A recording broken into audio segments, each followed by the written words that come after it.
Boa tarde a todos. E acho que o Camilo já fez a apresentação, enfim, mas meu nome é Luciano Borges, eu sou professor da Unifesp do campus de Diadema. Eu já vou compartilhar aqui com vocês a apresentação da minha tela. Vamos lá. Vão me dando feedback aí. Estão vendo a tela já projetada? Estamos sim, pode ir, só põe para apresentar que acho que está indo tudo certinho. Foi. Tá ótimo. Foi, né?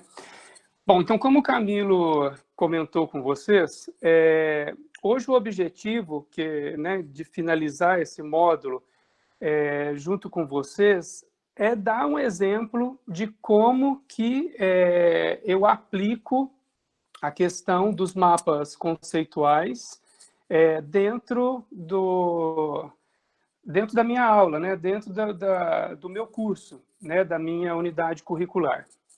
Então, eu não vou discutir aqui com vocês a questão metodológica mais profunda, assim, porque isso a gente pode fazer num outro módulo de metodologias, enfim. Então, eu vou falar bem rapidamente para vocês de como que eu cheguei até aqui. Eu acho que esse é o testemunho melhor assim que eu posso dar para vocês, e dizer que o fato de eu ter essa metodologia de ensino-aprendizagem, hoje ela me facilitou. Ela me facilitou porque trazer isso para o ambiente virtual me foi mais prático do que se eu tivesse com a aula tradicional, enfim, aquele ensino não tão ativo como esse, né? Então, vamos passar aqui. Há 10 anos atrás eu comecei a me questionar, né? Eu brinco que até então eu era dador de aula e depois eu fui me tornando realmente professor, né? Então, nesses 24 anos de docência, acho que nos últimos 10 que realmente eu comecei, um pouco antes, comecei a me questionar, né? Então, aqui eu coloquei só 3 perguntas para vocês, para dizer o caminho que foi me levando, né? Então, o que significa aquilo que a gente chama de educação, a que ela se destina, o que é educar, né, no século XXI, e por que estamos educando e sendo educados, né, o tempo inteiro, independente de sermos professores ou alunos, né? E aqui eu coloquei uma frase do professor José Pacheco, que é aquele grande educador que fundou a Escola da Ponte, né, em Portugal, que inovar é assumir um compromisso ético com a educação. E eu acho que é isso que esse momento nos pede agora, né? Nós precisamos inovar, né? E essa inovação é um compromisso ético que todos nós, professores, deveríamos, né, ter com a educação. Então, aqui estão todos esses educadores, né, que me fizeram repensar o ato de ensinar. Então, Antônio Nova, Paulo Freire, Felipe Merrier, Rui Canário, José Pacheco, Edgar Morin, enfim, são grandes nomes do pensamento aí, né, da educação, e que foram meus companheiros aí, têm sido meus companheiros ao longo de todos esses anos, né? Porque é isso que eu gostaria de deixar como testemunho para vocês, né? Uma desconstrução. Eu não conheci Antônio Nova para depois falar, nossa, posso fazer diferente. Existia uma vontade dentro de mim de fazer diferente, e eu comecei a buscar o que eu gostaria de fazer diferente, e então fui atrás de pensadores e educadores que poderiam, né, e que pudessem me dar um alicerce, né? Então, esse foi o caminho. Então, houve uma mudança no foco, né, do ensino, de estímulo, resposta, um reforço positivo, para uma aprendizagem mais significativa, mudança conceitual, e o aluno, então, construindo o seu processo, né, de aprendizagem. Então, aqui eu coloquei essas 2 imagens, né, bem significativas da sala de aula tradicional para uma sala de aula, então, colaborativa.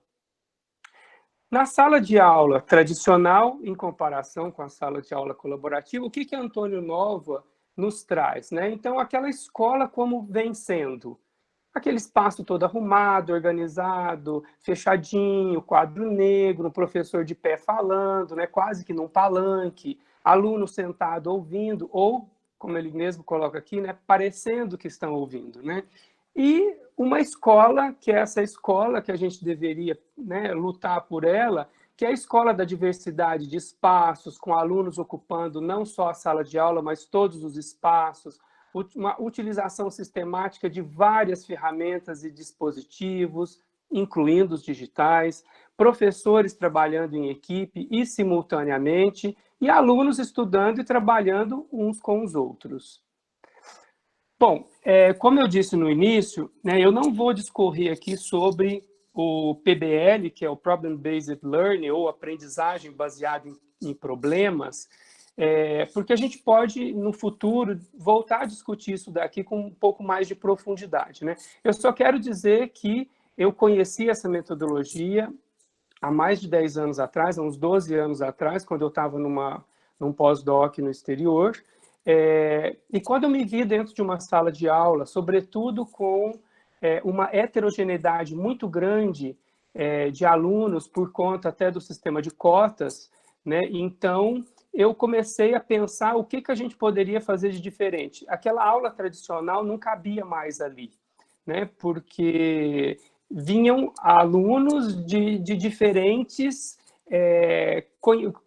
vamos dizer assim, o HD, né? Eu faço sempre essa comparação, né? O HD deles estava preenchido de maneira diferente. Então, a gente precisava trabalhar, era o sistema, né? O sistema operacional, não o HD. Encher ou não o HD era uma questão própria do aluno, né? Agora, o que a gente precisava fazer era trabalhar o sistema operacional deles, né?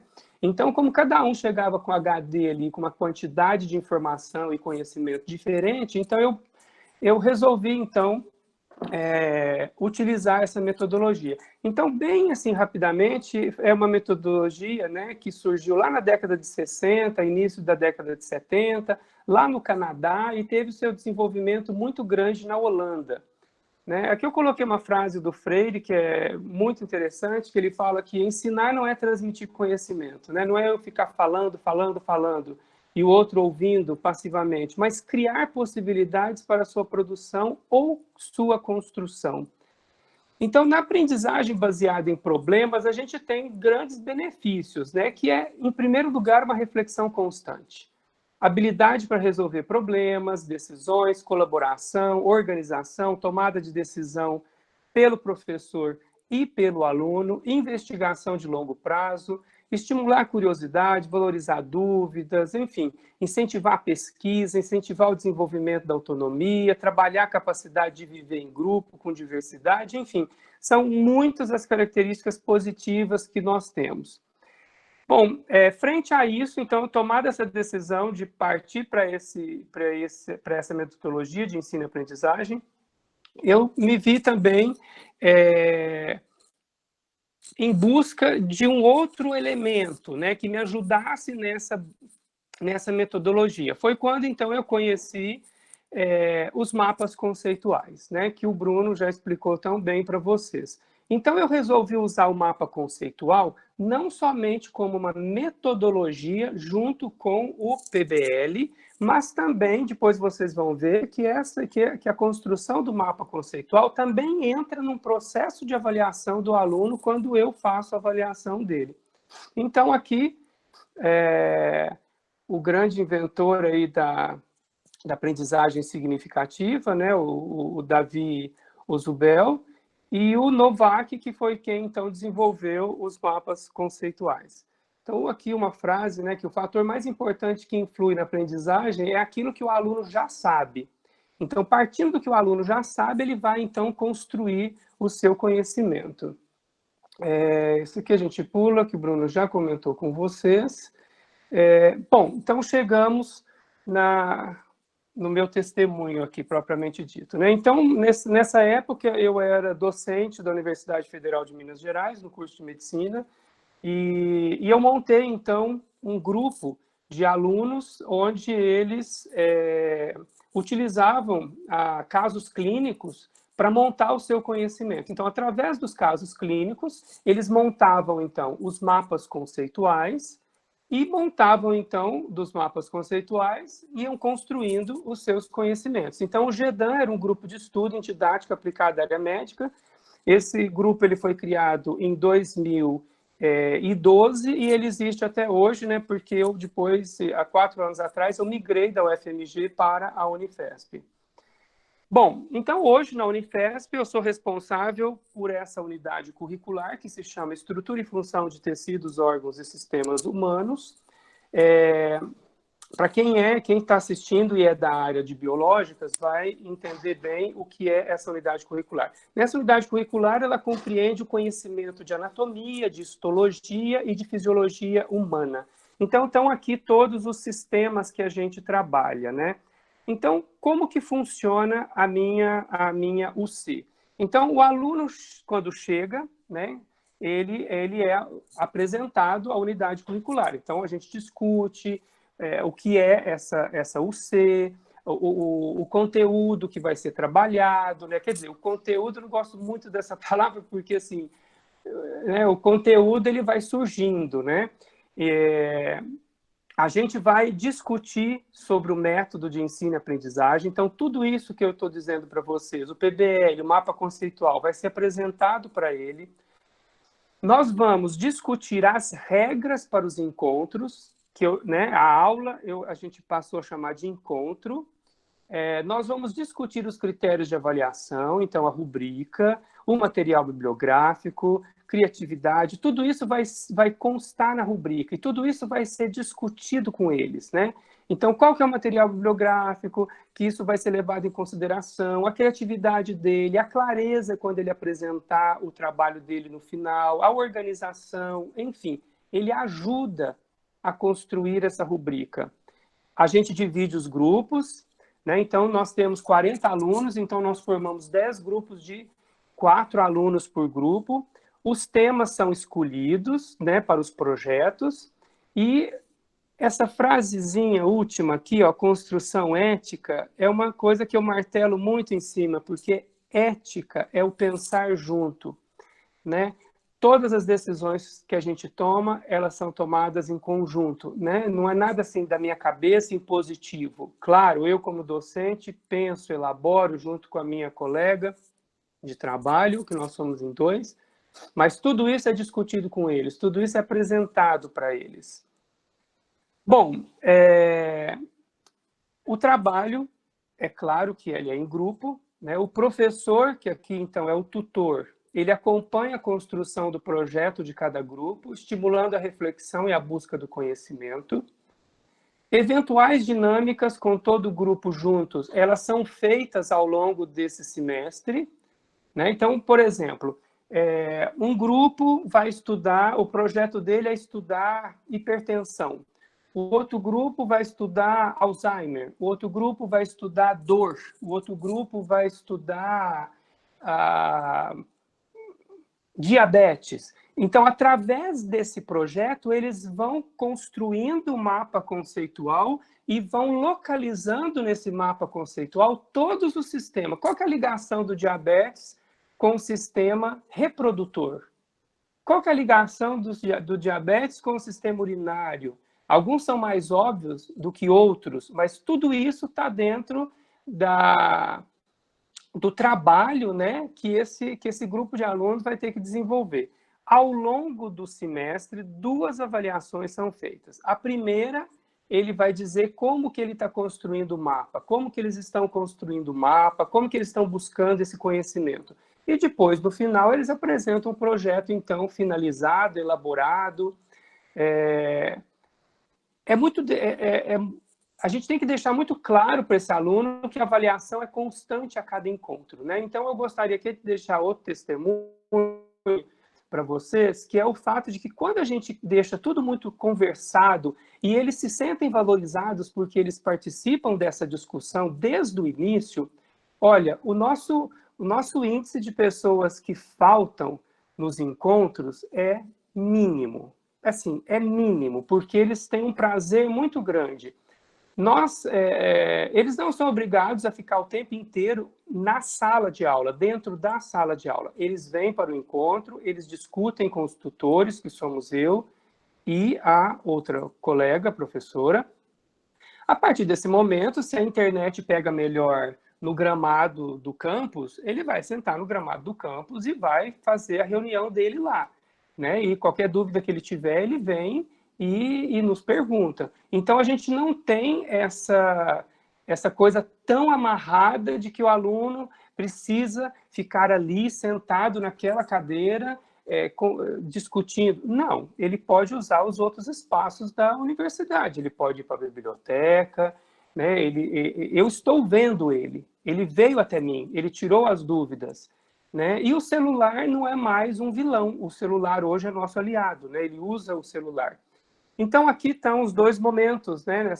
Nessa imagem à esquerda, então são os alunos todos em grupo, estudando, discutindo, né, desenvolvendo seus projetos, e aqui à direita, o final de uma apresentação, de uma das apresentações de um dos grupos aí, né? Então, aqui eu mostro para vocês o que o Bruno já apresentou, uma estrutura básica de um mapa conceitual. Então, aqui no centro, né, tudo começa com o projetinho, né, com o projeto deles. No caso, vamos imaginar que aqui seja, por exemplo, estresse. O tema foi estresse. Então, o estresse leva a quê?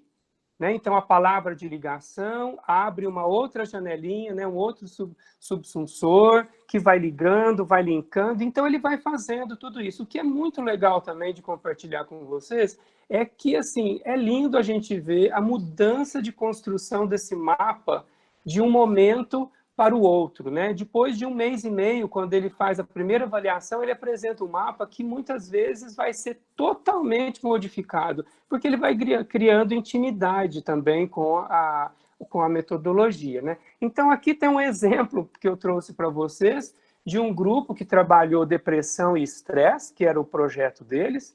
Então, eles foram abrindo, olha, depressão e estresse, peguem aqui, ó, para cima, fatores genéticos, né? Então, ele puxou aqui uma outra setinha, abriu uma caixinha, cientistas identificaram 44 genes. Então, depressão, fator genético, 44 genes. Ele abriu uma outra caixinha, disfunção bioquímica no cérebro. Né? Dessa disfunção bioquímica no cérebro, ele levou para sistemas monoaminérgicos, noradrenalina, serotonina, acetilcolina. Então, ele vai voltando para cá. Qual gene estudado? Esse gene, NR3C1, enfim. Então, ele vai abrindo toda essa árvore aqui, que é o mapa, então, conceitual dele. Aqui está um exemplo de uma rubrica que nós montamos juntos, né, todos nós, professores e os alunos, do que a gente discutiu lá no começo o que ia ser valorizado, né? Quais eram os nossos valores? Então, os nossos valores eram ver se a organização do mapa conceitual estava boa, como que é a apresentação dos conceitos, se os conceitos foram apresentados corretamente, a reflexão em cima desses conceitos, se existia coerência entre o projeto que eles escolheram e a apresentação que eles fizeram no final, se as dúvidas que surgiram foram esclarecidas, aquisição de autonomia. Então, veja que o que eu deixei aqui em vermelho é algo que cabe a nós, professores, essa avaliação. Porque isso aqui que está em azul, depois vai entrar numa avaliação, numa rubrica que os alunos também vão fazer, de outros grupos. Então, eu sorteio grupos que vão avaliar outros grupos no dia da avaliação. Então, de modo que todos estão presentes e todos participam. Então, aquisição da autonomia, participação nas aulas. Então, toda aula tem a presença, eu estou vendo, está marcando ali a presença dele. Se eles estão motivados, se eles têm iniciativa, respeito com os colegas e conosco, como docentes, tutores. E aqui depois, no final, tem avaliação entre pares. O nome de cada aluno do grupo, né? O professor 1 e o professor 2, porque no caso nós somos em 2 docentes, e aqui vai então a nota ou conceito, né? Dependendo aí da universidade de cada um. Eu coloquei esse quadrinho aqui do lado para vocês, mostrar para vocês como que a minha mente funciona. Isso é muito particular, né? Enfim, eu me pergunto se eu estou satisfeito com aquela apresentação ou não. Se eu estou satisfeito, se é sim, então eu passo aqui para ver se eu estou muito satisfeito, né? Se a apresentação, se tudo foi excelente, a organização do mapa estava maravilhoso, então depois eu converto isso numa nota, né? Porque a universidade me pede isso, né?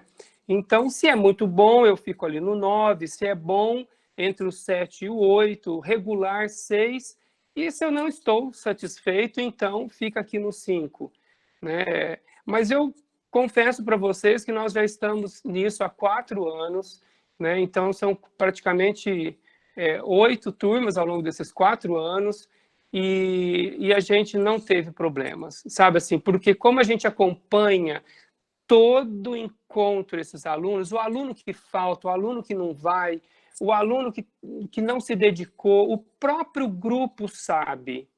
E ele mesmo chega no final, ou ele desiste antes, ou ele chega no final e realmente ele tem plena consciência, porque não é aquela questão, né? Eu estou aqui falando, ele sabe que não adianta ele não ir na aula, e depois lá no final ele vai fazer uma prova que tem 20 testes, ele pode chutar os testes, quem sabe ele pode conseguir passar. Aqui não tem isso. Se ele não vai nos encontros, ele não vai passar. Então, não tem outra alternativa para ele, né?